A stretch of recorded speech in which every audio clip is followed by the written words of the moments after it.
الله وبركاته كابجمتوتا في جالتمتوتا المان ورمو ماتي كيتاتا نوكاني موردفتو نجيتو ورميا يويا أنا دفو بغني جهال نفتنسين جتا هر فيديو تتكبردتي نفين جرا هنجر ماتي نوجين تهانسين جرا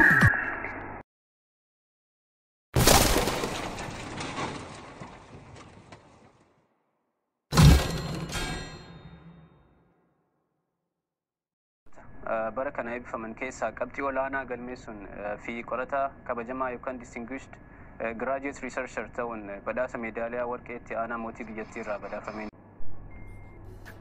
توتا ماتي جيتو ورميا يوكاني ما المان ورمو دي الأدنيا كبرتر كمتن هدو تكن جمتو كياني سنيف قودو في يوكاني موتو والف جمده كمتي جمده كان جارو لغا في سنتي تهودن دها مدوماتنا وجين تهودان مالي لجتون كيسا هنولو وانتف كرسين بوسوفي باي سوكوناتي تولين جمده كان في سنيف كودو فيتين جرا محمد ماتن وجين تهانا فراتي إذا كاكا بجمتوتا في جالتمتوتا كينيا كوبين كنا كوماتي فيت جرا هنگ فودوتي نسنيف جلقبام انجنر ديجري جلقباتين هنگ PhD وركي بدا فمي كاكرت وانجا دنياتي بقوباي اينيو اكته ستك دلتي في نما كمي اكتورس كان وجين لالو تهانا وجين ترانا سنين جرا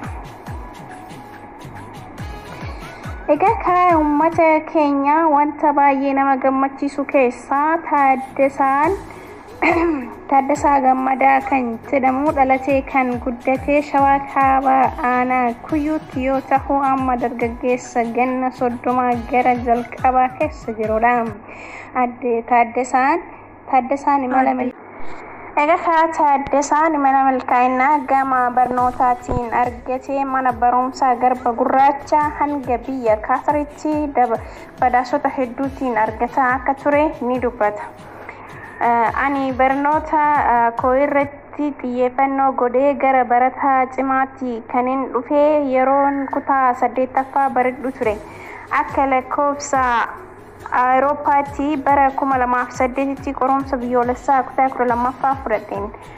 Akka godina Shawaa Kaabaatti qabxii olaanaa galmeessuun badhaasa argadheen ture. Ergasii osoo barnoota siivilii injiineriitiin yuunivarsiitii saayinsii fi teekinooloojii Adaamaa seene. Bara 2011tti barumsa kiyya qabxii 4 galmeessuun badhaasa yuunivarsiitiitti qopheessee fudhadhee jira. Kan jedhe barataan Taaddasaan Gammadaa yuunivarsiitii keessatti barnoota kiyyatti cimeetiin barattootaafis barumsa irratti qarqaarsa adda addaa taasisan ture.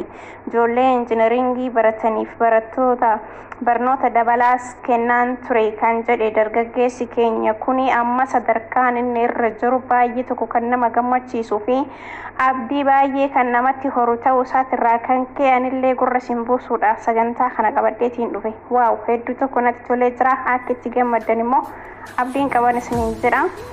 Kana malees barattoota damee barumsaa kiyyaa siivil injiinaringii baratanis sooftiweeriiwwan adda addaa fi gaaffilee qopheessuun gargaaraan ture.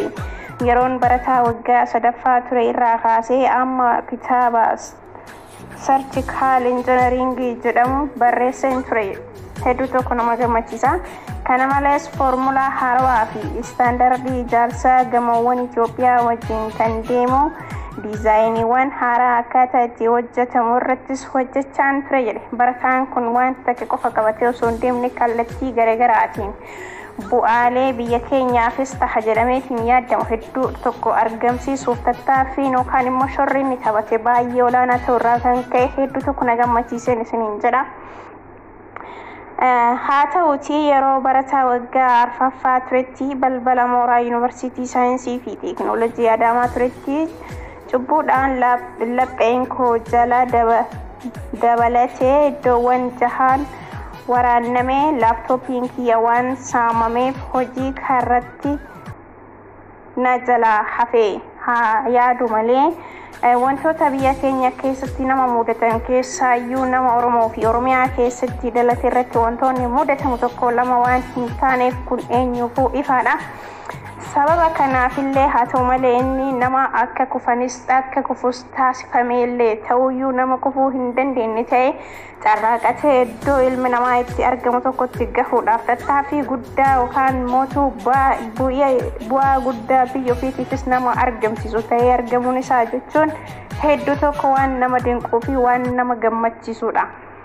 bara 2013 yuunivarsiitii kiyyaa kaampaanii Samsung waliin ta'uun barattoota gosa barnoota siivil injineeringii irraa qabxii olaanaa galmeessan 4 carraan hojii biyya alaatti hojjechuun kennamee ture.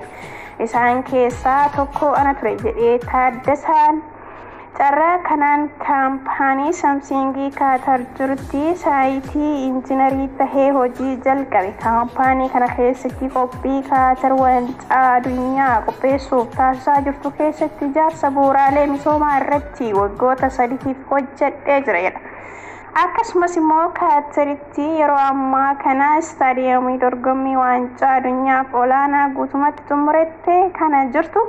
biyya Kaatar istaadiyoomii alaattis pirojektoota hedduun ijaaraa jirti. pirojektii an irratti hirmaadhe isaan keessaa tokko kan tahedha jedheetiin nuuf himee jira. ijaarsa pirojektii waancaa addunyaa Kaatar irratti waggoota 3 ergan hojjedhee booda digirii koo lammaffaa barachuun yuunivarsiitii Kaatar seene. achumatti yuunivarsiitiitti barsiisummaas jalqabe. hojiinis hojjechaan digirii koo sadaffaa PhD siivil injineeringiidhaan torbee 3 dura eebbifame. PhD kiyyaa qabxii 4 kan qabxii ol aanaa ta'uu isaatiin nuuf himee jira. egaa kaamee xiqqoo isarraa gurra siin buufnaa nu wajjin turaa isiniin jenna. maqaan koo Taaddasaa Gammadaa Waaqjiraan jedhama. kan daandii guddate godina Shawaa Kaabaa magaalaa Gabuu Gurraachatti. barnoota koo irratti xiyyeeffachuu kan inni galee kutaa 8ffaa yeroon baradhu. akka lakkoofsa alaa bara 2008 qormaata biyyoolessaa kutaa 12ffaa godina Shawaa Kaabaa irraa qabxii olaanaa galmeessuun gosa barnoota injiinarii filadhee gara yuunivarsiitii Adaamaatti ramadame. achitti yeroon baradhu badhaasa adda addaa badhaafameen ture. fakkeenyaaf akka lakkoofsa alaa bara 2011tti badhaasa yuunivarsiitiin Adaamaa barattoota qabxii olaanaa yookaan foorjipee galmeessaniif qopheesse badhaafameen ture. bara 2013 barataa waggaa 5ffaa yeroon turetti yuunivarsiitiin saayinsii fi teekinooloojii Adaamaa kaampaanii Samsung waliin ta'uun barattoota siivil injineeringii irraa qabxii olaanaa qaban 4f carraa hojii biyya alaatti hojjechuu qopheessee ture. carraa kanan gara akkuma wajjin dhageeffanne kanatti Taaddasaan Gammadaa badhaasota argate keessaa muraasa gurra nu buuseetiin ture. guyyoota eebbaa kanneen barattoota bara kana wajjin eebbifame keessaa PhDdhaan sadarkaa olaanaa argachuurraa kan kahe mootii biyyattii Kaatariitiin warqee argadheera jedha. akkasumas immoo badhaasni ani injifadhe kuni badhaasa maqaa mootii Kaatariitiin kennamu yoo ta'u waggaadhaan barattoota qabxii olaanaa fidaniif kan kennamu ture. anaafis carraan sunis naaf argameetiin ture jedheetiin ture. akkasumas immoo baroota baay'ee keessatti waggaadhaan yeroo hundumaa akka badhaasa fudhatuu fi akka gahee beekamtiitillee argate kan dubbatudha. hedduu tokko nama gammachiisa. akkasumas immoo qorannoo barumsa PhD kiyyaaf qoradheenis badhaasa Best Distraction Award jedhuun injifadheera. kun badhaasota hanga ammaa argadhe keessaa muraasan ibsee hundaa mitii jechaan jira. egaa barataan keenya eessumattuyyuu namoonni keenya ilmaan Oromoodha yeroo baay'ee gufuun jala deemu. baay'atus tattaaffiidhaan mo'achuun isaanii iddoo barbaadamuu fi iddoo barbaadanitti yeroo argaman hedduu tokko nama gammachiisa. egaa mee gammachuu keessan koomentii keessan jalatti naa kaayaan isiniin jedhaniin tun hedduu takka gammadeetiin ture. congratulations sin jedha kaasumaan Taaddasaa keenya bara darbe wanta laaptooppii isaa irratti ta'eemillee xiqqashoo tuttuqeetiin jira. haa ta'u malee mee amma gara ijjitii milkaa'ina isaattiin isin dabarsa. ijjitiin milkaa'ina kiyyaa ani jalqaba qarqaarsa waaqaatiin kanarraa kan hafe milkaa'ina kana nagahee gara guutuudhaan barnoota kiyyarratti xiyyeeffachuu kiyya yeroo hundaa yeroo hiyya seeraanin fayyadamaa nin qo'adhanuun jedheetiin jira.